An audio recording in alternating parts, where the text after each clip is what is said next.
Ready start. उपाध्यक्ष महोदय, वित्त मंत्री को देश की आर्थिक स्थिति और निर्धनता के संबंध में जितनी जानकारी प्राप्त होती है उतनी किसी अन्य मंत्री को संभव नहीं होती। बजट बनाते समय वैसे तो बजट में आय व्यय का ब्यौरा होता ही है, लेकिन मूल रूप में देश की आर्थिक नीतियों में किस प्रकार का परिवर्तन हो तथा किस मार्ग पर वह देश को चलाना चाहते हैं, सरकार का लक्ष्य क्या है, इन सब नीतियों का बजट में विवरण होता है। हमारे वित्त मंत्री चाहे जिस पद पर भी रहे हों, चाहे वे मुख्यमंत्री रहे हों या केंद्रीय सरकार में रहे हों, उन्होंने शानदार काम किया। जिस समय उन्होंने बजट प्रस्तुत किया उस समय देश को और विशेष रूप से गरीबों को उनसे बहुत सी आशाएं थी। देश में लगभग 6 लाख गांव हैं, उनमें जो बेरोजगार है, गरीबी है, उसके संबंध में देश की जनता को उनसे बड़ी आशाएं थीं और जनता देखना चाहती थी कि इस अवसर पर सरकारी नीतियों के द्वारा देश को वे क्या मार्गदर्शन देना चाहते हैं। इस दृष्टि से 3 महत्वपूर्ण बातें इस समय देश के सामने थी। देश का आर्थिक विकास तेजी से हो, अधिक लोगों को काम मिल सके और मूल्यों में स्थिरता आए। जहाँ तक इन 3 उद्देश्यों का संबंध है, हमने देखा कि उस ओर कुछ प्रयत्न हुए हैं। विशेष रूप से गरीबी हटाओ के संबंध में इस देश में जो चर्चा चल रही है, इस बजट में कुछ सीमा तक उसका उल्लेख मिलता है, क्योंकि जितने भी प्रत्यक्ष कर लगे हैं वे ज़्यादातर धनी लोगों पर और विशेष रूप से शहर के लोगों पर लगाए गए हैं। इस तरह से जो एक प्रकार की आर्थिक असमानता हमारे देश में चल रही है, उसको दूर करने का प्रयत्न अवश्य किया गया है।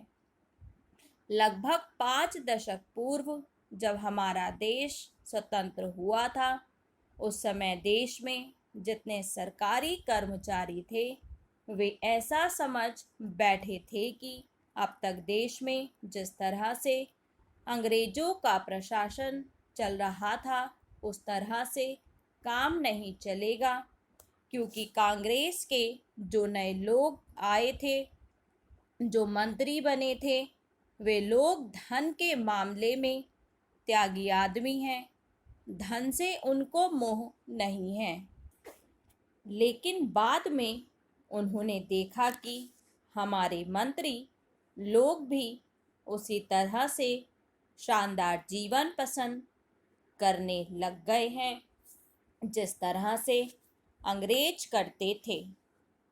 उपाध्यक्ष महोदय, तब उन लोगों को कुछ आशा हुई कि हम लोग भी उसी तरह चल सकते हैं जिस तरह से पहले चल रहे थे।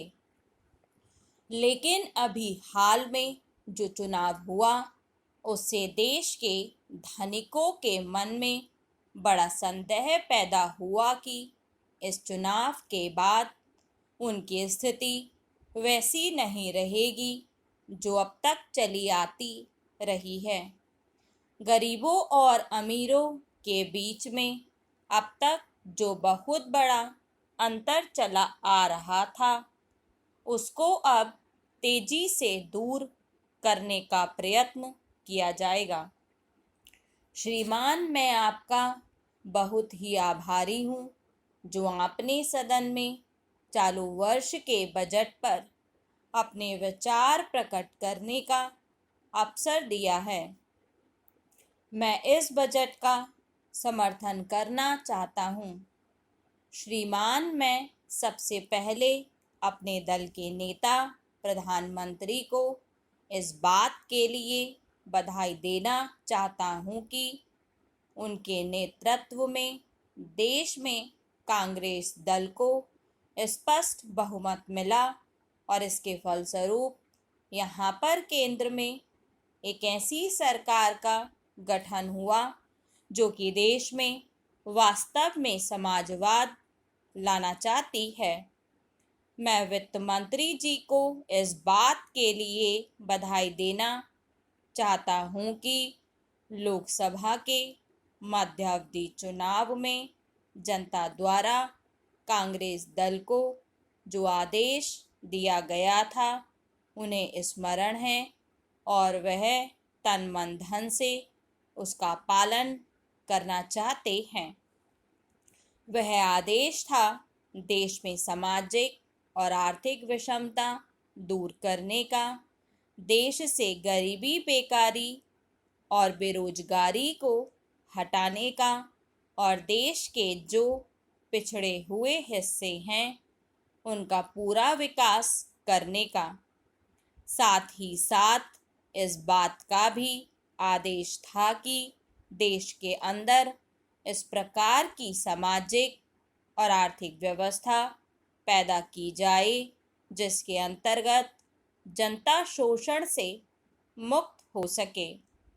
श्रीमान, यह ठीक है कि देश में कृषि के क्षेत्र में उत्पादन में वृद्धि हुई है, परंतु इसके साथ ही साथ यह भी दृष्टि में रखना चाहिए कि लागत में भी पूरी वृद्धि हुई है। इसके लिए आवश्यक है कि सिंचाई के साधन बढ़ाए जाएं और अधिक उन्नत बीजों का प्रयोग किया जाए। आज कृषकों को कृषि के यंत्र मिलने में बहुत कठिनाई हो रही है, जिससे छोटे छोटे ट्रैक्टरों का देश में बड़ा अभाव है।